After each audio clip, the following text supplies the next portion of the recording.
नमस्कार, आप देख रहे हैं देवभूमि समाचार। मैं आपके साथ प्रियंका मलिक हाजिर उत्तराखंड की तमाम छोटी बड़ी खबरें लेकर खबरों का रुख करेंगे, लेकिन सबसे पहले एक नजर डाल लेते हैं इस वक्त की हेडलाइंस पर। यूके SSSC की स्नातक स्तरीय परीक्षा को किया गया रद्द। 21 सितंबर को हुई भर्ती परीक्षा में लगे थे पेपर लीक के आरोप। 3 महीने के भीतर फिर होगी परीक्षा। भर्ती परीक्षा रद्द होने पर कांग्रेस ने सरकार पर साधा निशाना। हरदा बोले, युवाओं के साथ सरकार कर रही धोखा, खुद को ठगा सा महसूस कर रहे हैं अभ्यर्थी। उत्तराखंड के 840 सरकारी स्कूलों में वर्चुअल स्मार्ट क्लासेस का शुभारंभ। सीएम धामित बोले, छात्रों को मिलेगी बेहतर शिक्षा, दुरुस्त क्षेत्रों में शिक्षा की गुणवत्ता में आएगा सुधार। और हरिद्वार जमीन घोटाले में तेज हुई जांच। 3 आरोपी अधिकारियों पर कसा अनुशासनात्मक कार्रवाई का शिकंजा। जीरो टॉलरेंस की नीति पर काम कर रही धामी सरकार। हेडलाइंस के बाद बुलेटिन में खबरें विस्तार से। यूके SSSC पेपर लीक मामले में बड़ा फैसला लिया गया है। 21 सितंबर को ही भर्ती परीक्षा को रद्द कर दिया गया और 3 महीने के भीतर फिर से परीक्षा आयोजित कराई जाएगी। रिपोर्ट देखिए। उत्तराखंड में कितने शमशान घाट है तुम्हारे पास? किसी का नाम का सीना नहीं है। यूके SSSC पेपर लीक मामले में बड़ा फैसला। रद्द हुई भर्ती परीक्षा, 3 महीने के भीतर फिर से होगी परीक्षा। उत्तराखंड में यूके SSSC पेपर लीक मामले को लेकर बड़ा फैसला लिया गया है। पिछले महीने पेपर लीक मामले को लेकर प्रदेश भर में युवाओं का प्रदर्शन हुआ। अब जांच रिपोर्ट आने के बाद इस पेपर को ही रद्द कर दिया गया और 3 महीने के भीतर दोबारा से परीक्षा कराई जाएगी। जांच के लिए गठित एकल सदस्यीय जांच आयोग ने अपनी रिपोर्ट मुख्यमंत्री पुष्कर सिंह धामी को सौंपी, जिसके बाद मुख्यमंत्री ने फैसला लिया। इसे लेकर बीजेपी के प्रदेश मीडिया प्रभारी मनवीर चौहान ने सीएम धामी का आभार व्यक्त किया। उन्होंने कहा कि मुख्यमंत्री ने युवाओं की भावनाओं को समझते हुए पहले सीबीआई जांच और अब परीक्षा निरस्त करने का निर्णय लिया, जो सराहनीय है। उन्होंने युवाओं की भावनाओं को समझते हुए युवाओं को किसी भी प्रकार की, किसी भी दशा में उनके मन में किसी भी प्रकार की शंका न रहे, इसको लेकर के उन्होंने, चाहे हम सीबीआई जांच की बात करें, चाहे अब परीक्षा को निरस्त करने की बात करें, आदरणीय मुख्यमंत्री द्वारा जो निर्णय लिया गया है वो निश्चित रूप से बहुत ही सराहनीय है और युवाओं के हितों के लिए है। और युवाओं की बात को उन्होंने हमेशा उनकी बातों का सम्मान किया है। वहीं कांग्रेस यूके SSSC पेपर रद्द करने पर बीजेपी पर तंज कस रही है। कांग्रेस प्रदेश उपाध्यक्ष सूर्यकांत धस्माना ने कहा कि कांग्रेस पहले दिन से बेरोजगार युवाओं के साथ कंधे से कंधा मिलाकर खड़ी रही। पेपर लीक मामले को सरकार ने नकल जिहाद का नाम दिया, जिस पर माफी मांगनी चाहिए। आज आपने पेपर लीक को, जो लीक पेपर था, उसको रद्द करके ये बात स्वीकार कर ली है कि पेपर लीक हुआ था और आपने उसको रद्द कर दिया है। तो आप कम से कम पेपर लीक जिसके रहते हुए हुआ और जो पेपर लीक मानने को तैयार नहीं था, आप उसको बर्खास्त क्यों नहीं कर रहे हो? ये तीनों सवाल हमारे बने हुए हैं और हम सीधे सीधे आरोप लगा रहे हैं कि आप सीबीआई के जांच इसलिए नहीं कराना चाहते क्योंकि आपको मालूम है कि सीबीआई की जांच होगी हाईकोर्ट के सिटिंग जज की निगरानी में, तो भारतीय जनता पार्टी और सरकार के संरक्षण में पलने वाला नकल माफिया जो इस प्रदेश के नौजवानों के भविष्य को चौपट कर रहा है, जो प्रदेश के नौजवानों को 10 लाख से लेकर 15 लाख रुपए का पेपर बेच रहा है, वो सारा खुलासा प्रदेश की जनता के सामने हो जाएगा।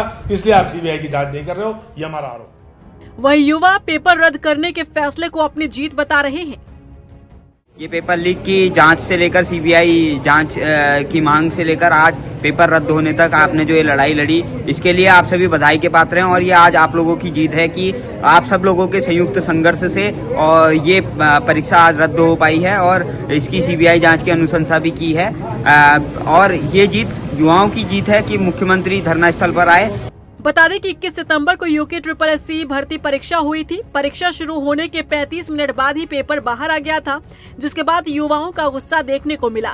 देहरादून में 1 हफ्ते तक युवाओं का प्रदर्शन चलता रहा, जिसके बाद सरकार को बैकफुट पर आते हुए इस आंदोलन को खत्म करवाना पड़ा और युवाओं की मांग माननी पड़ी।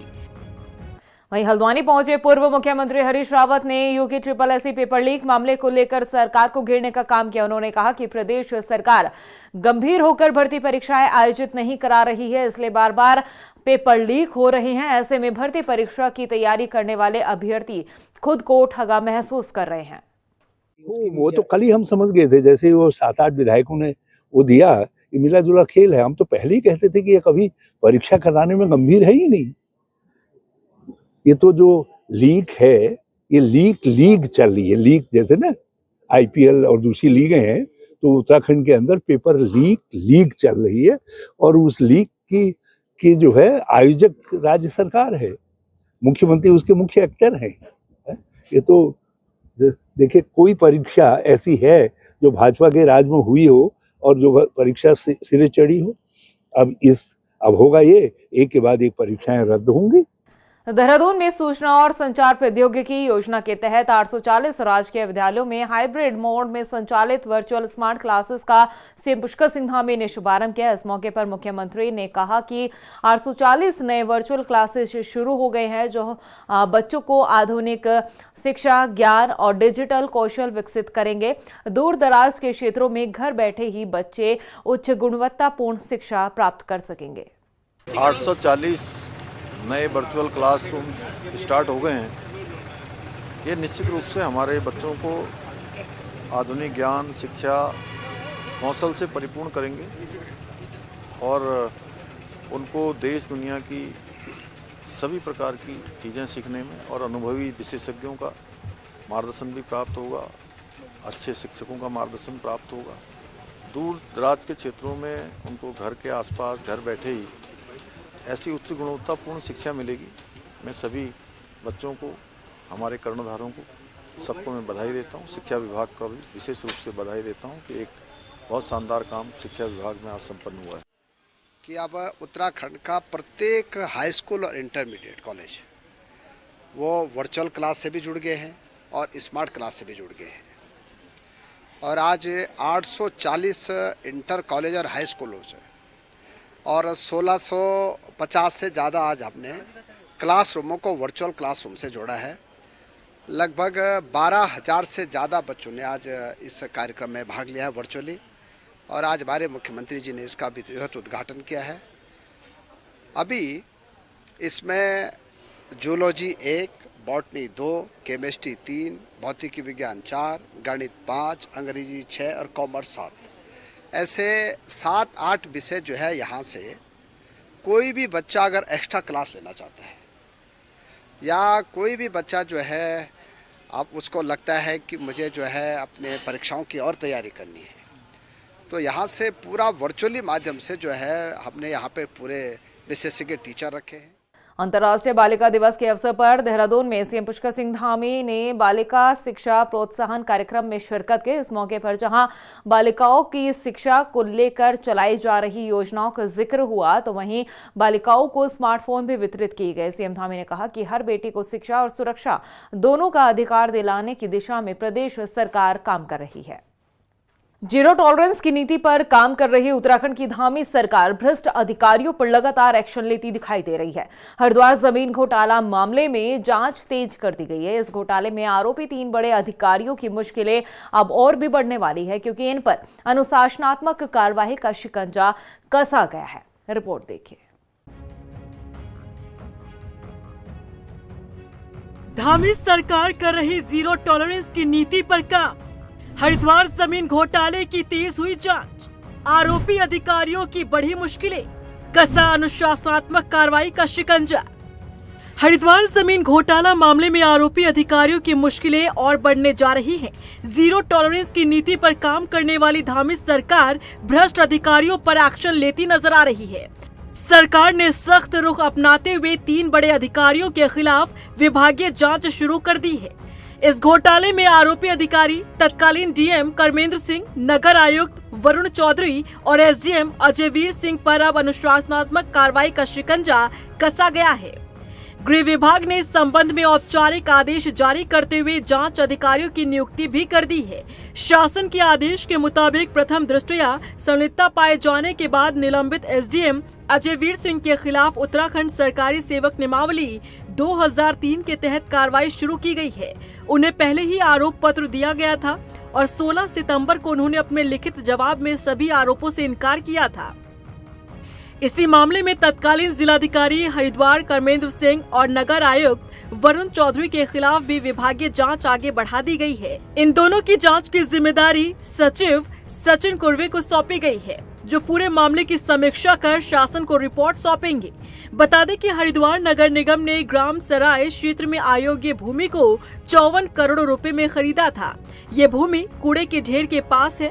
जांच में पाया गया कि जमीन की असल कीमत और खरीद प्रक्रिया में खामियां थी। इसी घोटाले में सरकार पहले ही 2 IAS, 1 PCS और कुल 12 अधिकारी कर्मचारियों को निलंबित कर चुकी है और अब तीनों अधिकारियों पर जांच तेज कर दी गई है और ऐसे भ्रष्ट अधिकारियों पर एक्शन के जरिए धामी सरकार संदेश भी देना चाहती है कि सरकार में भ्रष्ट और लापरवाह अधिकारियों को किसी भी सूरत में बख्शा नहीं जाएगा। प्रधानमंत्री नरेंद्र मोदी द्वारा पीएम धन धान्य कृषि योजना के शुभारंभ पर रुड़की में नारसन में किसान की गोष्ठी आयोजित की गई। इस मौके पर नारसन ब्लॉक प्रमुख प्रतिनिधि कविंद्र चौधरी ने कहा है कि इस योजना से देश के तमाम किसानों को लाभ मिलेगा। साथ ही पीएम धन धान्य कृषि योजना के तहत किसानों की आय बढ़ाने से लेकर कृषि उत्पादन में भी बढ़ोतरी पर जोर दिया जाएगा। हमारा देश है यशस्वी प्रधानमंत्री आदरणीय नरेंद्र मोदी जी द्वारा किसानों के हितों को ध्यान में रखते हुए कृषि धन धान्य योजना का शुभारंभ किया गया है। इस योजना के माध्यम से देश के 100 जिलों में जो कृषि की समस्या है, किसानों को भंडारण की सुविधा की समस्या है, पशुओं की समस्या है या अन्य जो भी सुविधा किसान हित में है, उन समस्याओं को दूर करने का भरसक प्रयास माननीय प्रधानमंत्री द्वारा किया जा रहा है और उसी माध्यम से ये योजना लागू की गई है। इसके साथ ही रुड़की के ज्वाइंट मजिस्ट्रेट दीपक सेठ ने पटाखा गोदाम का औचक निरीक्षण किया। इस दौरान पटाखा कारोबारियों को जरूरी दिशा निर्देश दिए गए। उन्होंने ऑटोमेटिक फायर सेफ्टी और पावर बैकअप को लेकर भी निर्देश दिए। इस मौके पर मौजूद SP ग्रामीण शेखर चंद सोयाल ने बताया कि सुरक्षा को लेकर पुलिस अलर्ट मोड पर है और पटाखा व्यापारियों पर कड़ी नजर रखी गई है। दीपावली का सीजन भी है, इसी दौरान हमें पूरा कितना भी लाइसेंस्ड और कई अन्य स्टोर भी है उनका निरीक्षण चला रहा है हम पुलिस और प्रशासन के दौरान। इसी में कितना भी कमी था उसको हमने निर्देशित किया गया कि ऑटोमेटेड सेंसर इंस्टॉलेशन हो या अपना रजिस्टर मेंटेन करना हो और उसी हिसाब से तुरंत इसको कार्रवाई करने के लिए निर्देश दिए गए। देखिए, कुछ सालों पहले रुड़की क्षेत्र में 1-2 इंसिडेंट हुए थे। वो एक अलार्मिंग था हम सबके लिए। जैसे जेम साहब ने बताया, कुछ लोगों के पास वैध लाइसेंस हैं कि वो स्टोर कर सकते हैं, बेच सकते हैं, लेकिन वो सेफ्टी प्रिकॉशंस को फॉलो कर रहे हैं कि नहीं कर रहे हैं, ये हम चेक करते हैं। हमारी फायर टीम ने भी 1-2 दिन पहले चेक किया। तो आज हमारा जॉइंट विजिट होने का मतलब ही यही है कि हम उस सारे इश्यूज को एक बार चेकआउट करें। वहीं रुड़की के लंढौरा में तहसीलदार विकास अवस्थी ने गन्ना कोल्हू में जो प्रतिबंधित ईंधन है उसके इस्तेमाल के खिलाफ अभियान चलाया हुआ है। कार्यवाही के दौरान रबड़, प्लास्टिक और रेक्सीन युक्त खराब कपड़े का इस्तेमाल करते हुए पाए जाने पर एक कोल्हू को सील भी किया गया। सील हुए गन्ना कोल्हू के खिलाफ तहसील प्रशासन 2 हफ्ते में दूसरी बार इस कार्रवाई को अंजाम दे चुका है।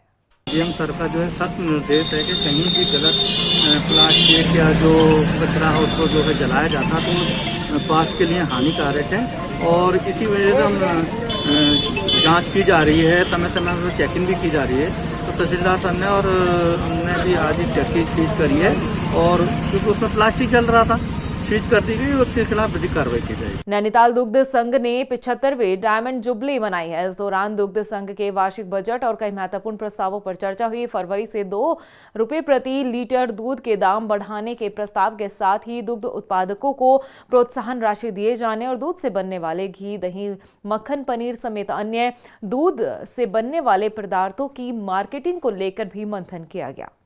30,000 दुग्ध उत्पादों को मैं और मेरी प्रबंधक कमेटी, मेरे अधिकारी निरंतर प्रयास कर रहे हैं और मैं धन्यवाद देना चाहता हूं अपने माननीय मंत्री दुग्ध विकास श्रीमान सौरभ अगोड़ा जी का कि जो हमारे दुग्ध उत्पादकों की मेन समस्या थी दुग्ध मूल्य प्रोत्साहन जो 8-8, 9-9 महीने विलम्ब से मिलता था, उन्होंने माननीय मुख्यमंत्री पुष्कर सिंह धामी जी से वार्ता करके 35 करोड़ रुपये का बजट हमारे लिए स्वीकृत कराया, जिसमें से लगभग 18 करोड़ रुपये नैनीताल दुग्ध संघ के उत्पादकों के खाते में आया और पिछले 2 दिन पहले हमने 6 करोड़ रुपया अपने 29,000 दुग्ध उत्पादकों के खाते में डाल दिया है, जिससे हमारे उत्पादकों की दीपावली खुशनुमा और खुशी से हमारे एजीएम और दीपावली मनाई जाएगी।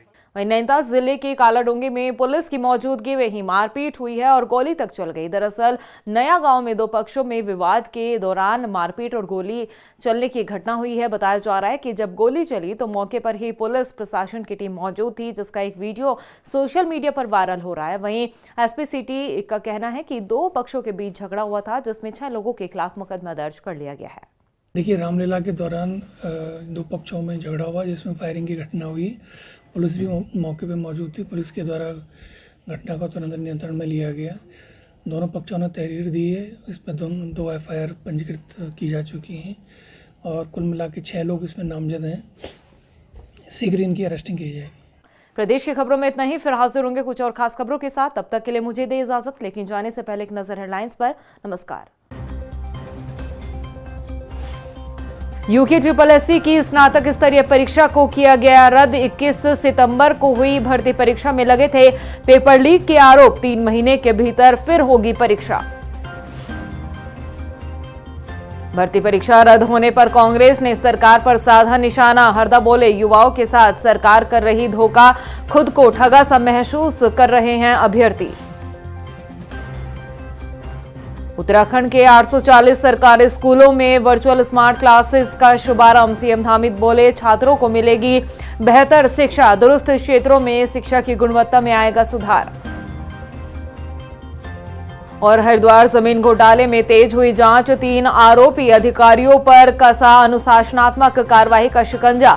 जीरो टॉलरेंस की नीति पर काम कर रही धामी सरकार।